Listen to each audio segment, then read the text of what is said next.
Bonjour, ici Stéphane, j'espère que vous allez bien. On se retrouve aujourd'hui pour une petite vidéo dans laquelle je vais vous faire un retour d'expérience sur ma récolte de courges. Allez, c'est parti!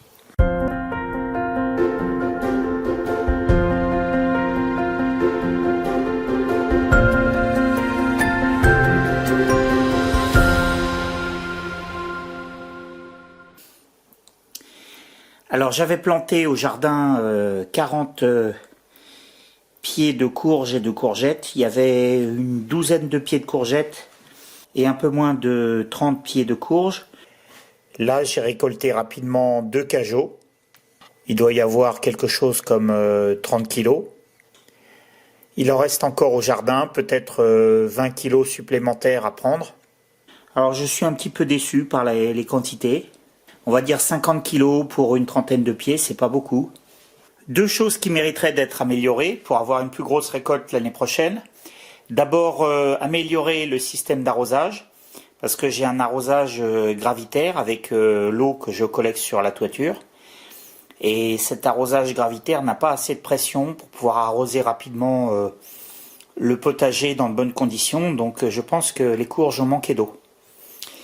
Une autre chose qui pourrait améliorer l'arrosage, ce serait également de mettre un piquet au pied de chaque plant pour pouvoir identifier plus facilement l'endroit où je dois mettre l'eau et aménager une cuvette d'arrosage que je vais pouvoir remplir plus facilement à cet endroit-là. Parce qu'une fois que le feuillage s'est développé, on voit plus trop où est le pied de la courge et donc l'endroit où se situent les racines pour pouvoir arroser. Et je pense que l'emplacement où j'ai commencé le potager cette année manque également de fertilité. Donc je vais y remédier cet hiver.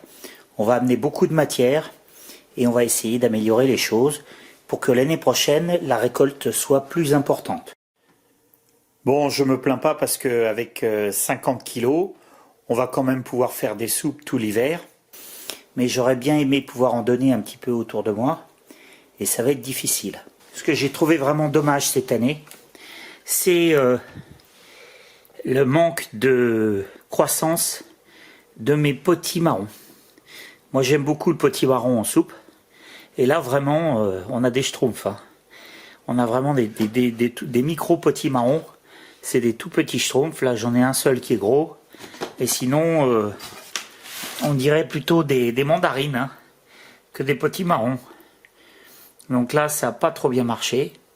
Ce qui a pas mal marché, c'est tout ce qui est butternut. Donc le butternut, on arrive à avoir des belles pièces comme ça. Et puis également, ce qu'on appelle la courge longue de Nice. Là, j'ai un très beau spécimen. Ça a bien marché. Apparemment, ces deux-là résistent peut-être un peu mieux à la sécheresse que les potimarrons. Et le paillage a eu une certaine efficacité. C'était un paillage de foin. Je pense qu'il faut que je mette au moins 30 cm d'épaisseur pour être tranquille parce que le sol consomme rapidement le paillage. Là, on voit qu'on en a mis peut-être 10 ou 15. Ce qui fait que les plates-bandes s'enherbent à partir de juillet-août. C'est complètement enherbé. Donc il y a aussi là une certaine concurrence qu'il faudra que j'essaye d'éviter l'année prochaine. La courge, c'est vraiment un légume que je recommande aux débutants parce que c'est hyper facile et qu'il n'y a vraiment pas beaucoup de travail pour obtenir une grosse récolte. Dans mon cas personnel, il y a eu une après-midi de travail pour faire les semis des courges. Ensuite, on les a gardées au chaud à la maison derrière les portes vitrées. Il y a eu quelques arrosages, mais j'ai mis une soucoupe en dessous, donc c'était assez économique en temps. Pour désherber le terrain, j'avais utilisé une bâche en plastique. Il n'y a pas eu de travail de ce côté-là. On a mis une demi-journée à deux pour planter les 40 pieds de courge et pour les pailler. Et ensuite, il y a eu 5 ou 6 arrosages pendant l'été.